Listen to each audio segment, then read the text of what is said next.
پاکستان میں اس وقت شام کے 7، بھارت میں 7:30 اور یہاں ہمارے اسٹوڈیوز کی گھڑیوں میں صبح کے 10 بج رہے ہیں۔ وائس آف امریکہ واشنگٹن کی اردو سروس سے ہماری باقاعدہ نشریات کا آغاز ہوتا ہے۔ پہلے گھنٹے کے لیے میں ہوں آپ کا میزبان خالد حمید۔ فیس بک لائیو پر ہم آپ کے سامنے ہیں اور ویب سائٹ اور ریڈیو پر ہمارا یہ 1 گھنٹے کا نیوز شو جاری رہے گا۔ تو آغاز کرتے ہیں پہلے آج کی اہم خبروں کی سرخیوں سے۔ پاکستانی وزیر خارجہ کی اپنے چینی ہم منصب سے ملاقات، افغانستان میں پائیدار امن بات چیت ہی سے ممکن ہے۔ پاکستانی وزیر خارجہ کا بیان، اسلام آباد سے میں ہوں محمد جلیل۔ روہنگیا مسلمانوں کے قتل کے خلاف اسلام آباد میں احتجاجی ریلی، وفاقی دارالحکومت سے میں ہوں محمد اشتیاق۔ قبائلی علاقوں کے تعلیمی اداروں میں داخلہ مہم کا آغاز، میں ہوں پشاور سے شمیم شاہد۔ جنوبی ایشیا، روہنگیا مسلمانوں کے ساتھ اظہار یکجہتی کے لیے ملک کے مختلف حصوں میں نماز جمعہ کے بعد خصوصی دعاؤں کا اہتمام کیا گیا اور عالمی طاقتوں سے مبینہ مظالم بند کروانے کی اپیل کی گئی۔ میں ہوں نئی دہلی سے سہیل انجم۔ اور دوسری اہم خبروں میں، میکسیکو کے جنوبی علاقے میں شدید زلزلہ آیا ہے جس سے اب تک 5 افراد کی ہلاکت کی تصدیق ہو گئی ہے۔ اور امریکہ کے نیشنل ہریکین سینٹر کا کہنا ہے کہ طوفان ارما جنوب مشرقی بہاماس سے گزر رہا ہے، جبکہ یہ انتہائی خطرناک 4 درجے کا طوفان ہے۔ اور امریکی ہریکین مرکز نے جنوبی فلوریڈا اور فلوریڈا کیز کے لیے انتباہ جاری کیا ہے۔ جمعرات کے روز 5 لاکھ سے زیادہ لوگوں کو جنوبی فلوریڈا چھوڑنے کے لیے کہا گیا ہے۔ میانمار میں روہنگیا مسلمانوں کی مبینہ نسل کشی کے خلاف نیو یارک میں اقوام متحدہ کی عمارت اور واشنگٹن میں برما کے سفارت خانے کے باہر احتجاجی مظاہرے کیے گئے ہیں، جس میں مظاہرین نے نسل کشی بند کرنے اور اسے دہشت گردی قرار دینے کا مطالبہ کیا ہے۔ خبریں اب تفصیل کے ساتھ۔ چین نے دہشت گردی کے خلاف پاکستان کی کوششوں کی حمایت کی ہے۔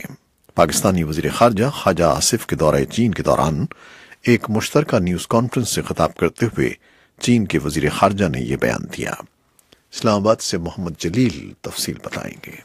پاکستان کے وزیر خارجہ خواجہ آصف نے کہا ہے کہ خطے میں امن و سلامتی کے لیے افغانستان کے تنازع کا حل ہونا ضروری ہے، اور ان کے بقول افغان مسئلے کا کوئی فوجی حل نہیں ہے بلکہ یہ مسئلہ سیاسی بات چیت ہی سے حل کیا جا سکتا ہے۔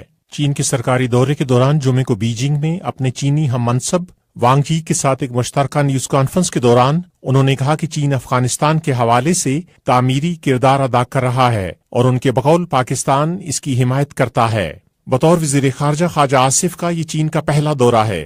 واضح رہے کہ امریکی انتظامیہ کی طرف سے حال ہی میں افغانستان اور جنوبی ایشیا سے متعلق پالیسی کے اعلان کے بعد پاکستان نے کہا تھا کہ اس پالیسی سے متعلق تبادلہ خیال کے لیے وزیر خارجہ خواجہ آصف چین اور دوست ملکوں کا دورہ کریں گے۔ چین کے وزیر خارجہ نے کہا کہ انہوں نے اپنے پاکستانی ہم منصب کے ساتھ 2 طرفہ امور بشمول پاکستان چین اقتصادی راہداری، 2 طرفہ دفاعی تعاون، علاقائی سلامتی اور افغانستان کے معاملے پر تبادلہ خیال کیا۔ چینی وزیر خارجہ نے کہا کہ چین اور پاکستان اس بات پر متفق ہیں کہ افغانستان میں امن و استحکام کا اصول نہ صرف افغان عوام کے مفاد میں ہے بلکہ یہ چین اور پاکستان کے بھی مفاد میں ہے۔ چینی وزیر خارجہ نے افغانستان اور جنوبی ایشیا سے متعلق امریکی انتظامیہ کی پالیسی کا ذکر کرتے ہوئے کہا کہ وہ امید کرتے ہیں کہ یہ افغانستان میں پائیدار امن و استحکام کے لیے معاون ہو سکتی ہے اور علاقائی ممالک کے جائز سیکیورٹی تحفظات کا خیال بھی رکھا جائے گا۔ چینی وزیر خارجہ نے کہا کہ چین اور پاکستان افغانستان میں سیاسی مفاہمتی عمل کے فروغ کے لیے اپنا تعمیری کردار ادا کرتے رہیں گے۔ وانگ جی نے مزید کہا کہ خواجہ آصف کے ساتھ بات چیت میں چین، افغانستان اور پاکستان کے درمیان سہ افریقی تعاون کو مزید تیز کرنے پر اتفاق کیا گیا۔ وانگ یی نے مزید کہا کہ تبدیل ہوتی ہوئی علاقائی اور بین الاقوامی صورتحال کے پیش نظر چین اور پاکستان ایک دوسرے کے ساتھ کھڑے ہیں۔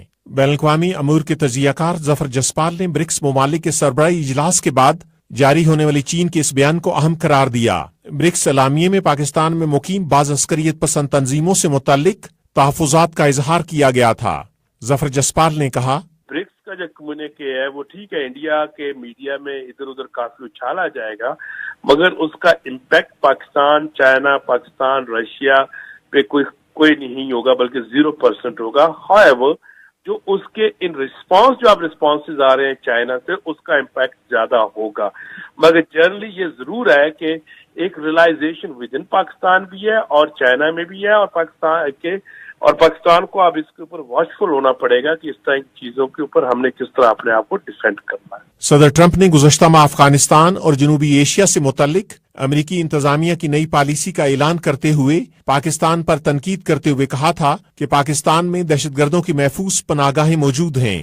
پاکستان متعدد بار اپنے اس موقف کا اعادہ کر چکا ہے کہ وہ ہر قسم کے دہشت گردوں کے خلاف بلا امتیاز کارروائیاں جاری رکھے ہوئے ہے اور پاکستان کی سرزمین کسی دوسرے ملک کے خلاف استعمال نہیں ہو رہی ہے. محمد جلیل، وائس آف امریکہ، اسلام آباد.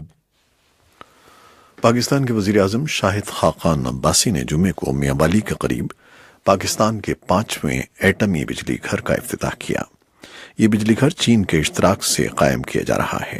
اسلام آباد سے اس کی تفصیل بتائیں گے محمد اشتیاق. پاکستان کے وزیر اعظم شاہد خاقان عباسی نے جمعے کو میاں والی کے قریب چشمہ کے مقام پر چشمہ 4 نامی جوہری بجلی گھر کا افتتاح کر دیا ہے. چین کے اشتراک سے قائم کیے گئے C4 جوہری بجلی گھر سے قومی گریڈ میں 340 میگا واٹ بجلی شامل ہو سکے گی.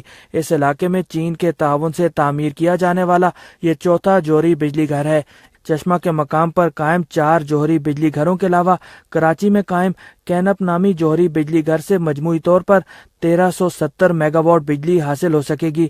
پاکستان اٹامک انرجی کمیشن نے 1972 میں کراچی میں 137 میگا واٹ بجلی پیدا کرنے کی صلاحیت رکھنے والا پہلا سول نیوکلیئر پاور پلانٹ لگا کر ملک میں جوہری بجلی گھروں کے قیام کے پروگرام کا آغاز کیا تھا.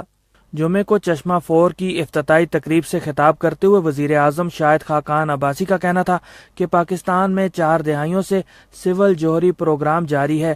انہوں نے چینی کمپنیوں کو اس شعبے میں مزید سرمایہ کاری کی دعوت بھی دی. یہ امر پورے پاکستان کے لیے باعث فخر ہے کہ بین الاقوامی امداد کے بغیر 4 دہائیوں سے زائد عرصے پر محیط کینوب کی محفوظ اور مسلسل پیداواری صلاحیت اور چین کے تعاون سے چشمہ میں قائم کیے گئے نیوکلیئر پاور پلانٹس کے شاندار ریکارڈ نے پاکستان میں ایک طاقتور اور قابل عمل نیوکلیئر پاور پروگرام کی بنیاد رکھ دی ہے. وزیر اعظم نے کہا کہ چشمہ 4 کے علاوہ مظفر گڑھ میں بھی جوہری بجلی گھروں کی تعمیر کا منصوبہ بنایا جا رہا ہے. ملک میں جاری بجلی کے متعدد منصوبوں کے علاوہ چشمہ اور مظفر گڑھ کے مقام پر مزید نیوکلیئر پاور پلانٹس کی تعمیر کا منصوبہ بھی بنایا جا چکا ہے اور یہ حکومت کی طرف سے 2030 تک کے پاکستان اٹامک انرجی کمیشن کو دیے جانے والے 8,800 میگا واٹ کے ہدف کے حصول کی طرف ایک اہم قدم ثابت ہوگا. کراچی کے قریب K2 اور K3 نامی 2 بڑے جوہری بجلی گھر زیر تعمیر ہیں، جن میں سے ایک کا افتتاح سن 2020 جبکہ دوسرے کا 2021 میں ہوگا اور ان دونوں سے 2200 میگا واٹ بجلی قومی گریڈ میں شامل ہو سکے گی. حکومت کا موقف رہا ہے کہ ملک میں قائم تمام سول نیوکلیئر پاور پلانٹس جوہری توانائی کے عالمی نگران ادارے انٹرنیشنل اٹامک انرجی کمیشن کے وضع کردہ معیار کے مطابق ہیں. لیکن ناقدین کا کہنا ہے کہ دنیا میں جوہری بجلی گھروں میں ہونے والے حادثات کے بعد اس ذریعے سے بجلی کے حصول کے بارے میں خدشات بدستور برقرار رہیں گے. جاپان میں 2011 میں آنے والے زلزلے اور سونامی سے فوکوشیما کے جوہری بجلی گھر کو شدید نقصان پہنچا تھا اور مقامی لوگوں کی ایک بڑی تعداد اس صورتحال سے متاثر ہوئی تھی. حالیہ تاریخ میں فوکوشیما کے جوہری حادثے کو بدترین قرار دیا جاتا ہے اور اس کے بعد دنیا بھر میں جوہری بجلی گھروں کے تحفظ سے متعلق خدشات کا اظہار کیا جانے لگا ہے. محمد اشتیاق، وائس آف امریکہ، اسلام آباد. میانمار میں روہنگیا مسلمانوں کی مبینہ نسل کشی کے خلاف نیو یارک میں اقوام متحدہ کی عمارت اور واشنگٹن میں برما کے سفارت خانے کے باہر احتجاجی مظاہرے کیے گئے، جس میں مظاہرین نے نسل کشی بند کرنے اور اسے دہشت گردی قرار دینے کا مطالبہ کیا. میانمار کی حکومت کے خلاف ان مظاہروں کا اہتمام امریکی مسلمانوں کی مختلف تنظیموں نے کیا تھا، جنہوں نے جمعے کو بھی یہ مظاہرے جاری رکھنے کا اعلان کیا ہے. واشنگٹن میں احتجاجی مظاہرے سے خطاب میں انسانی حقوق کی عالمی تنظیم کیئر انٹرنیشنل کے ڈائریکٹر نہاد آواد نے الزام عائد کیا کہ برما کی حکومت روہنگیا مسلمانوں کی نسل کشی میں ملوث ہے. انہوں نے مطالبہ کیا کہ عالمی ضمیر برما کو اس نسل کشی سے روکے۔ نہاد آباد نے امریکی شہریوں کو مشورہ دیا کہ وہ ٹرمپ انتظامیہ، منتخب نمائندوں اور انسانی حقوق کی تنظیموں سے رابطہ کریں اور ان سے مطالبہ کریں کہ برما حکومت کے خلاف کارروائی کی جائے۔ انہوں نے مظاہرین کو ہدایت کی کہ وہ جمعے کو دوبارہ سفارت خانے کے باہر جمع ہوں اور روہنگیا مسلمانوں کے ساتھ یکجہتی کا اظہار کریں، کیونکہ یہ ان کا انسانی فریضہ ہے۔ اسلام آباد میں روہنگیا مسلمانوں سے اظہار یکجہتی اور ان پر مبینہ مظالم کے خلاف جمعے کے روز مختلف سیاسی اور مذہبی جماعتوں کے زیر اہتمام مظاہرے کیے گئے۔ اسلام آباد سے محمد اشتیاق اس کی رپورٹ دے رہے ہیں۔ میانمار میں روہنگیا نسل کے مسلمانوں کے قتل اور ان کی نقل مکانی سے متعلق سامنے آنے والی خبروں کے بعد پاکستان میں سیاسی و مذہبی جماعتیں اپنے اپنے طور پر اس کی مذمت کرتی رہی ہیں۔ تاہم جمعے کو اسلام آباد میں جماعت اسلامی اور دیگر مذہبی اور سیاسی جماعتوں کے کارکنوں نے ایک ریلی نکالی۔ ریلی میں شامل سینکڑوں افراد نے وفاقی دارالحکومت کے ریڈ زون میں واقع میانمار کے سفارت خانے کی جانب مارچ کیا اور راستے میں لگائی گئی خاردار تاروں کو ہٹاتے ہوئے ریڈ زون کے قریب پہنچ گئے، لیکن انہیں پولیس نے روک دیا۔ جمعرات کی شب ہی اسلام آباد کی انتظامیہ نے ریڈ زون کی جانب جانے والے راستوں کو کنٹینر لگا کر بند کر دیا تھا، جبکہ اضافی پولیس دستے بھی تعینات کیے گئے تھے۔ مظاہرے میں شریک افراد کا کہنا تھا کہ حکومت میانمار کے سفیر کو ملک سے نکلنے کا حکم دے۔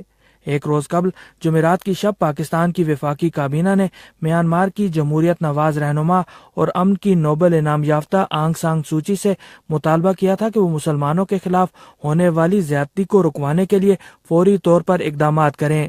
اس سے قبل پاکستان کی وزارت خارجہ نے بھی ایک بیان میں میانمار میں روہنگیا مسلمانوں کے قتل اور اس برادری کے افراد کی نقل مکانی سے متعلق سامنے آنے والی اطلاعات پر تشویش کا اظہار کرتے ہوئے میانمار کی حکومت سے اس معاملے کی تحقیقات کا مطالبہ کیا تھا، جبکہ پاکستان کے وزیر برائے انسانی حقوق ممتاز احمد تارڑ نے ایک بیان میں مسلمان ممالک کی تنظیم OIC سے بھی مطالبہ کیا کہ وہ بغیر تاخیر کے اس معاملے میں مداخلت کرتے ہوئے روہنگیا نسل کے مسلمانوں کے تحفظ کے لیے اقدامات کرے۔ میانمار میں آباد لگ بھگ 10 لاکھ روہنگیا مسلمان ایک اقلیت ہیں۔ میانمار کی سیاسی قیادت کا کہنا ہے کہ اس حوالے سے سامنے آنے والی خبروں کو بڑھا چڑھا کر پیش کیا جا رہا ہے۔ محمد اشتیاق، وائس آف امریکہ، اسلام آباد۔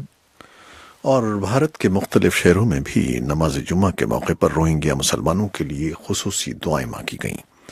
اس موقع پر مذہبی رہنماؤں نے بھارتی حکومت پر زور دیا کہ وہ سرکاری طور پر ان مظالم کے خلاف میانمار کی حکومت سے احتجاج کرے۔ نئی دہلی سے رپورٹ بھیجی ہے سہیل انجم نے۔ ملک کے مختلف حصوں میں جمعہ کے روز روہنگیا مسلمانوں کے ساتھ اظہار یکجہتی کیا گیا اور ان پر ہونے والے مبینہ مظالم پر شدید تشویش ظاہر کی گئی۔ ائمہ حضرات نے نماز جمعہ کے خطبوں میں موجودہ صورتحال پر فکر مندی کا اظہار کرتے ہوئے عالمی طاقتوں سے مظالم بند کرانے کی اپیل کی۔ انہوں نے نماز جمعہ کے بعد روہنگیا مسلمانوں کے حق میں خصوصی دعائیں کیں اور بعض مساجد میں قنوت نازلہ کا اہتمام بھی کیا گیا۔ متعدد تنظیموں کی جانب سے جمعہ کو روہنگیا مسلمانوں کے لیے یوم یکجہتی کے طور پر منانے کی اپیل کی گئی تھی۔ دارالحکومت دہلی میں جامع مسجد، فتح پوری مسجد، جامعہ ملیہ اسلامیہ کی جامع مسجد اور دیگر سنی اور شیعہ مساجد میں خصوصی دعاؤں کا اہتمام کیا گیا۔ دہلی جامع مسجد کے امام سید احمد بخاری نے وائس آف امریکہ سے بات کرتے ہوئے روہنگیا مسلمانوں کی زبوں پر اظہار تشویش کیا اور میانمار کی حکومت اور بالخصوص نوبل امن انعام یافتہ آنگ سان سوچی سے مظالم بند کرانے کی اپیل کی۔ اطلاعات کے مطابق کیرالہ میں مسلم تنظیموں کی جانب سے پوری ریاست میں احتجاجی ریلیوں اور جلسوں کا اہتمام کیا گیا۔ انڈین یونین مسلم لیگ نے 11 ستمبر کو دہلی میں واقع میانمار سفارت خانے کے باہر احتجاجی مارچ کا اعلان کیا ہے۔ مسلم لیگ کے نائب صدر کے علی کٹی نے بھارت میں میانمار کے پناہ گزینوں کو تحفظ فراہم کرنے کے بجائے ان کو ملک بدر کرنے کی کوششوں پر حکومت کی مذمت کی اور اسے ملک کی دیرینہ روایات کے منافی قرار دیا۔ مسلمانوں کی ایک بڑی تنظیم جمعیت علماء ہند نے اقوام متحدہ سے اپیل کی کہ وہ سلامتی کونسل کا اجلاس طلب کر کے میانمار کی حکومت کو ہدایت دے کہ وہ روہنگیا مسلمانوں کو تحفظ فراہم کرے۔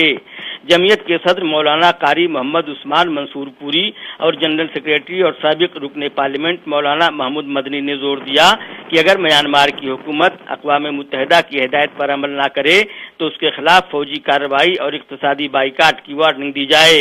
انہوں نے اس معاملے پر آنگ سان سوچی کی مبینہ خاموشی پر مایوسی کا اظہار کیا۔ خیال ہے کہ آنگ سان سوچی نے ایک بیان میں کہا ہے کہ روہنگیا مسلمانوں کے خلاف تشدد کے سلسلے میں غلط اطلاعات پھیلائی جا رہی ہیں، جس کا مقصد ان کے الفاظ میں دہشت گردوں کے مفادات کا تحفظ ہے۔ مولانا محمود مدنی نے بھارتی حکومت سے اپیل کی کہ وہ روہنگیا مسلمانوں کے ساتھ انسانی رویے کا مظاہرہ کرے۔ واضح رہے کہ حکومت نے بھارت میں پناہ گزین روہنگیا مسلمانوں کو ملک بدر کرنے کا اعلان کیا ہے۔ دریا ثنا ایک معروف سیاسی جماعت social democratic party of India نے جمعرات کے روز نئی دہلی کے جنتر منتر پر میانمار حکومت کے خلاف مظاہرہ کیا اور نئی دہلی میں اقوام متحدہ کے رابطہ کار کے توسط سے اس کے سیکریٹری جنرل کو ایک میمورنڈم پیش کیا۔